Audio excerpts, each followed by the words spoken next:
अगर आप भी चाहते हैं नए वीडियो एवं नए ऑडियो देखने एवं सुनने के लिए तो हमारे गोल्ड स्टूडियो चैनल को सब्सक्राइब जरूर करें एवं बेल आइकन दबाना ना भूलें।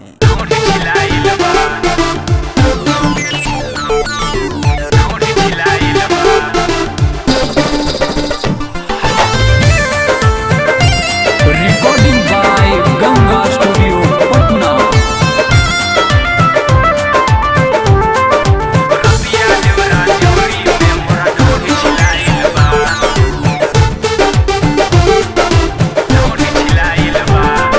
घरे नैखन पियाबा कद बड़ा पगलाइल बा।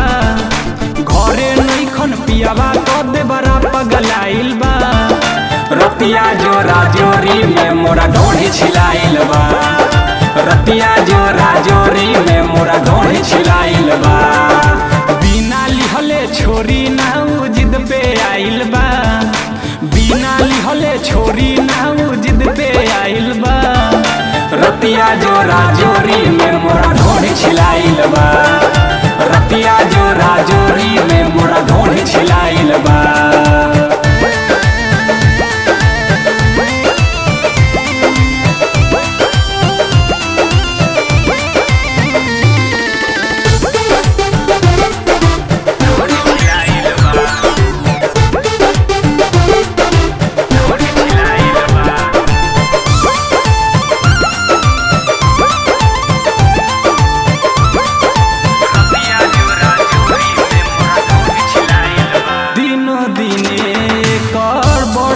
मन हो लागता धर ली हमरो जोबन हो।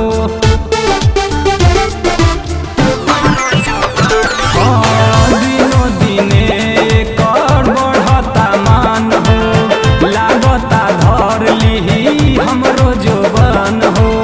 कबनो बहाने हमके करेला तंग हो। माना करी तो हमसे करेला जंग हो। हमर चेहरा मुरझाइल बा। फूल नियन खिलल हमर चेहरा मुरझाइल बा। रतिया जोरा जोरी में मोरा ढोढ़ी छिलाइल बा। रतिया जोरा जोरी में मोरा ढोढ़ी छिलाइल बा।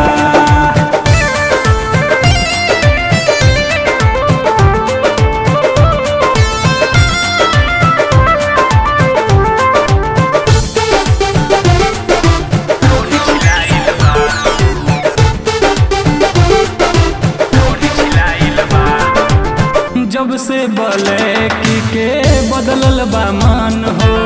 दुखबे में कटतावे हमरो जीवन हो।